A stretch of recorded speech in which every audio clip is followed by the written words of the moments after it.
میں نے انہیں گاڑی کا نمبر بتایا۔ انسپیکٹر اکرم فوراً حرکت میں آ گئے۔ انہوں نے وائرلیس پر احکامات جاری کیے۔ ایک ٹیم کو فوراً شہر کے تمام ہسپتالوں میں ایکسیڈنٹ میں زخمی ہونے والے شیخ نامی شخص کو تلاش کرنے کا حکم دیا گیا اور دوسری ٹیم کو گاڑی کے نمبر کو ٹریس کرنے کا۔ تمہیں سعد کے خاندان کے بارے میں اور کیا معلوم ہے؟ وہ کہاں سے آئے تھے؟ انسپیکٹر نے پوچھا۔ وہ کہتے تھے کہ وہ دوسرے شہر سے یہاں شفٹ ہوئے ہیں۔ میں نے جواب دیا۔ چند ہی منٹوں میں وائرلیس پر جواب آیا۔ سر سٹی ہسپتال میں ایک شیخ محمود زخمی حالت میں لایا گیا ہے۔ سر پر گہری چوٹ ہے۔ ڈاکٹرز کے مطابق حالت تشویشناک ہے۔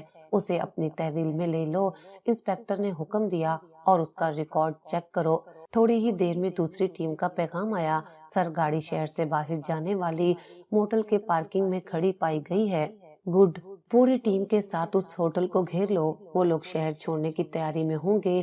میں خود آ رہا ہوں۔ انسپیکٹر اکرم نے مجھے ایک خاتون کانسٹیبل کے ساتھ گاڑی میں بٹھایا اور ہم سب اس ہوٹل کی طرف روانہ ہو گئے۔ ہوٹل کے کمرہ نمبر 10 کے باہر پولیس نے خاموشی سے پوزیشن سنبھالی۔ اندر سے سعد اور عالیہ کے جھگڑے کی آوازیں آ رہی تھیں۔ میں کہہ رہی ہوں یہاں سے نکلو۔ سعد، عالیہ کی آواز میں گھبراہٹ تھی۔ شیخ کا فون مسلسل بند جا رہا ہے۔ مجھے کچھ ٹھیک نہیں لگ رہا۔ وہ لڑکی بہت تیز تھی۔ شور مت کرو عالیہ، سعد نے اسے ڈانٹا۔ پیسے مل گئے ہیں نا؟ وہ لڑکی اب شیخ کے ساتھ ہوگی۔ وہ ہمارا کیا بگاڑ لے گی؟ صبح ہوتے ہی ہم یہ شہر چھوڑ دیں گے۔ پولیس، دروازہ کھولو۔ انسپیکٹر اکرم کی گرجدار آواز گونجی اور ایک دم سناٹا چھا گیا۔ چند لمحوں بعد دروازہ کھلا اور سعد اور عالیہ اماں جی تینوں کے چہروں پر ہوائیاں اڑ رہی تھیں۔ ان کے سامنے پولیس کی نفری اور ان سب کے پیچھے گاڑی میں بیٹھی میں۔ جب سعد کی نظر مجھ پر پڑی تو اس کی آنکھوں میں بے یقینی اور شدید نفرت کا طوفان امڈ آیا۔ وہ سمجھ گیا کہ یہ سب کس نے کیا ہے۔ عالیہ اور اماں جی مجھے ایسے دیکھ رہی تھیں جیسے میں کوئی بھوت ہوں۔ انہیں یقین نہیں آ رہا تھا کہ ان کا سب سے آسان شکار ان کی بربادی کا سامان بن جائے گا۔ تھانے میں تفتیش کے دوران انہوں نے سب کچھ اگل دیا۔ وہ ایک چھوٹا سا گروہ تھا جو نئے نئے شہروں میں شریف کرایہ دار بن کر آتے، لالچی لڑکیوں کو محبت اور دولت کا جھانسا دے کر پھنساتے اور پھر انہیں شیخ جیسے لوگوں کو بیچ دیتے۔ عالیہ سعد کی بیوی نہیں بلکہ اس کی مجرم بہن تھی۔ اماں جی ان دونوں کی ماں اور اس گروہ کی سرغنہ تھیں۔ انہوں نے اعتراف کیا کہ وہ ابھی نئے نئے یہ کام کرنے لگے تھے اور میں ان کا تیسرا شکار تھی۔ شیخ کو ہوش آنے پر اس سے بھی تفتیش کی گئی اور اس پورے نیٹ ورک کا پردہ فاش ہو گیا۔ عدالت میں کیس چلا۔ چونکہ میں نے خود کو قانون کے حوالے کر دیا تھا اور سلطانی گواہ بن گئی تھی، میرے ساتھ نرمی برتی گئی۔ مجھے اصلاحی مرکز میں کچھ مہینے گزارنے کی سزا سنائی گئی۔